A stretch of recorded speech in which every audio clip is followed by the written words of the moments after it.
One, service animals can bring a lot of independence and integrity into an individual's life.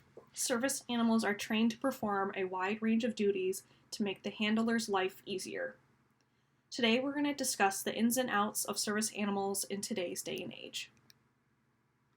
My name is Maria Hamill, and I am the Learning Programs Coordinator here at Veterans Upward Bound. If you have any questions, concerns, or want to talk about workshops, please feel free to email me. My email here is on the screen. Alright, so today we're going to go over what is a service animal, the different types of service animals, and some legal facts regarding them. We're then going to discuss service animals versus emotional support animals, and then show some local resources. So first up, what is a service animal? Under the ADA, or American Disabilities Act, a service animal is defined as a dog that has been individually trained to do work or perform tasks for an individual with a disability.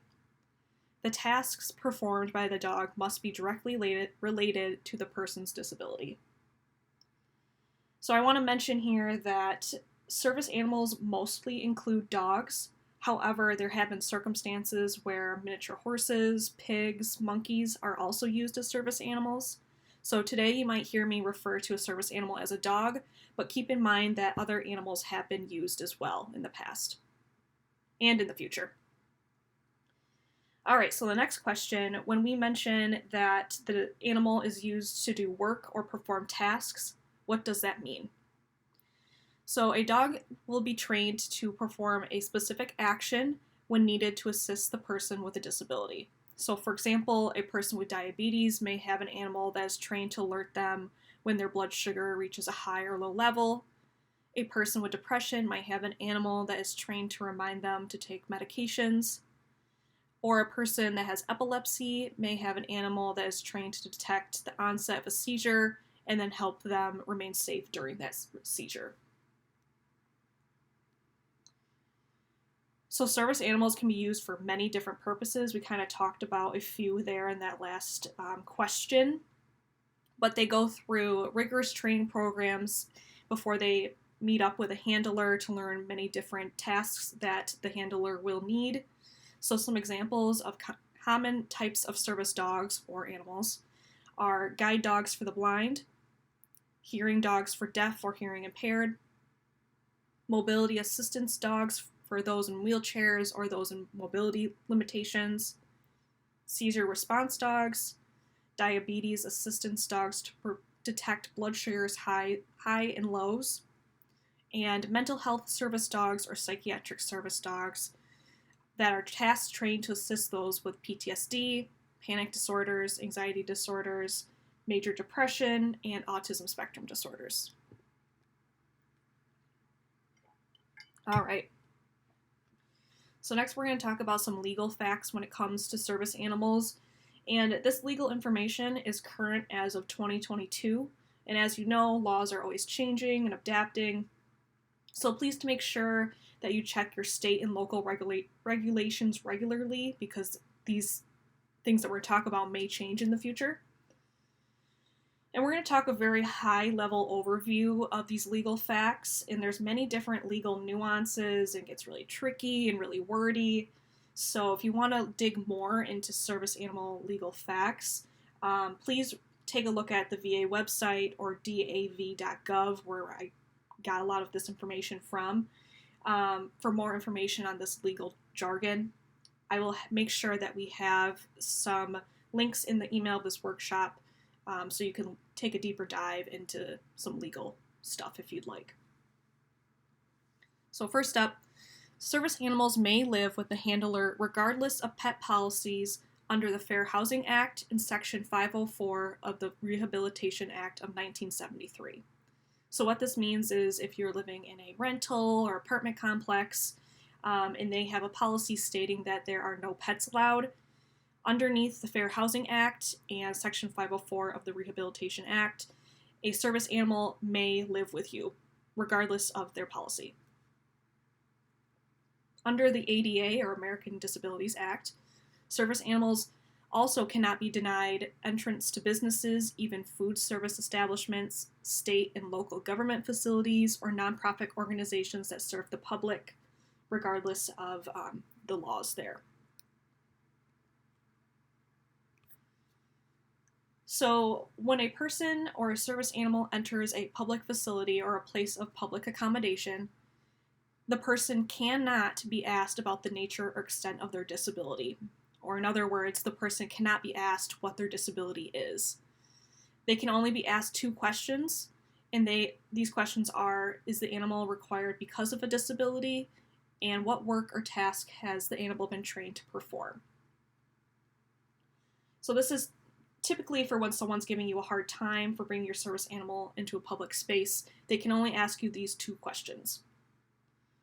I also want to mention a public facility cannot ask to see any documents or proof that the animal is certified, and a public facility cannot ask for a surcharge for the service animal to enter the facility.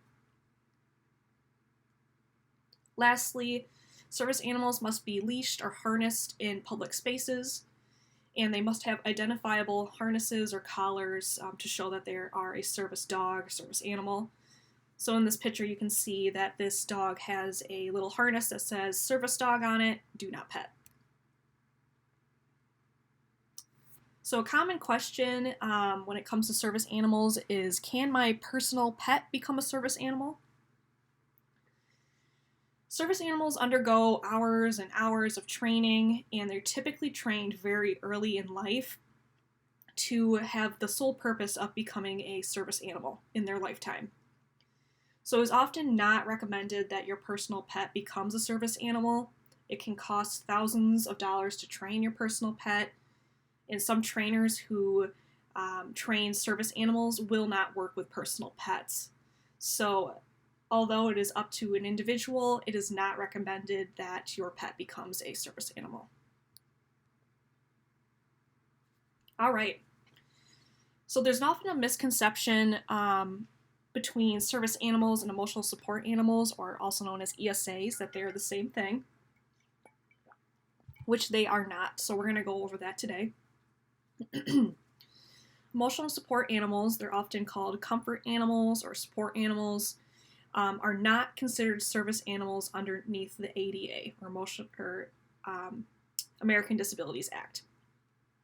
Support animals, or ESAs, provide companionship, relieve loneliness, and sometimes help with depression, anxiety, certain phobias, but do not have special training to perform tasks that assist people with disabilities. So if you remember back to what a service animal is, service animals perform specific tasks. Emotional support animals do not perform specific tasks. Therapy animals or emotional support animals provide people with therapeutic contact, usually in a clinical setting, to improve their physical, social, emotional, and cognitive functioning. I also want to mention that ESAs are also can be used in a personal setting, like a home setting.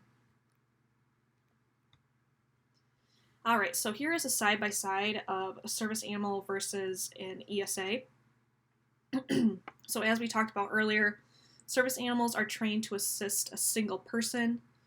They're trained to perform a specific task, and they're covered by law under the ADA and can enter public spaces.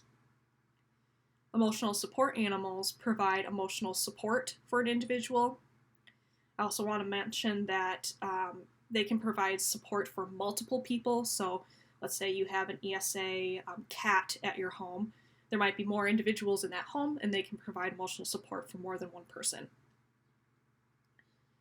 ESAs can live with their owner regardless of pet policies under the Fair Housing Act. So this is the same as a service animal. They can live in your home regardless of pet policies. However, they are not covered by law under the ADA, and is up to the public space owner if they will allow an ESA in. A little tidbit of information to be wary of, some websites offer a fee to add pets to a national registry of service animals.